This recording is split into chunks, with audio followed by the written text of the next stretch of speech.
Yeah, just look at me. Burns, Fallow, you're out on one of the chase boats today for another day of sailing on the Emirates Team New Zealand AC75. Tell us, what were the goals this morning when you guys left the dock? Yeah, I mean, we're nearly a year out from the Cup, so I was trying to learn as much about the venue as we can at this time of the year. It's important for us any time we can get sail the big boat. It's good learning. It's an old boat, but it's a good old boat. So. The sails we've seen on the boat over the last couple of weeks, they're obviously not new sails. They look fairly well established, fairly well used. Yeah, well, they have to be, because we're not allowed to build anything new until we launch our new boat next year. So we get what we can out of these. I mean, given these particular sails were before the last Cup, I mean, boy, they're lasting well. So, but yeah, it'll be nice to get some new stuff out there next year. So they've done pretty well. We saw Pete Burling, I think, crouching down, taking photos. He was doing the same thing yesterday, looking up at the sails. What's that all about? Is this input for the new design? Yeah, it is. We're trying a few little bits and pieces. We are allowed to do some recuts and try, other little bits and pieces around the thing.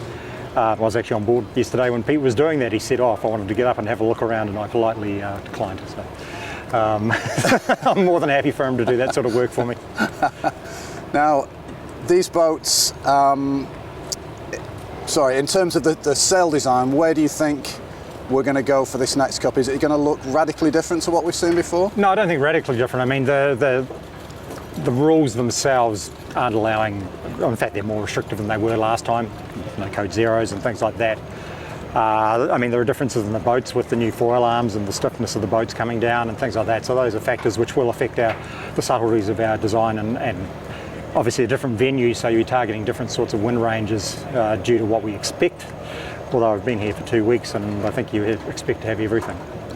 Yeah, I was going to ask you the conditions. Everybody's been talking about the big seas and the tough sea states in Barcelona. For the last 2 weeks we've had relatively flat water. I think it's a myth. I think it's just an invention of these guys who are making. Obviously there's lots of historical data, and earlier in the summer, the guys were reporting reasonable wave states back to us. But in the time I've been here, it's been just beautiful sailing conditions. What can you tell us about what goes on to control these sails? That, I think, is going to be quite different this time round to last, isn't it? Yeah, very little actually.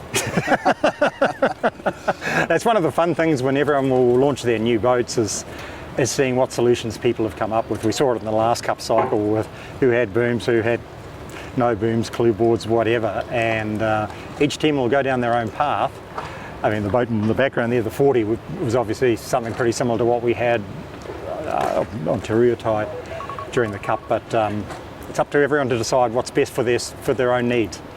You're going to keep us guessing. Oh yes, absolutely. I could spend an hour interviewing you, but we only get 3 minutes. You're not going to get that one out of me, I'm afraid. So thanks for sharing with us. That's really good. Cool, no problems. That's great, mate. Thank you.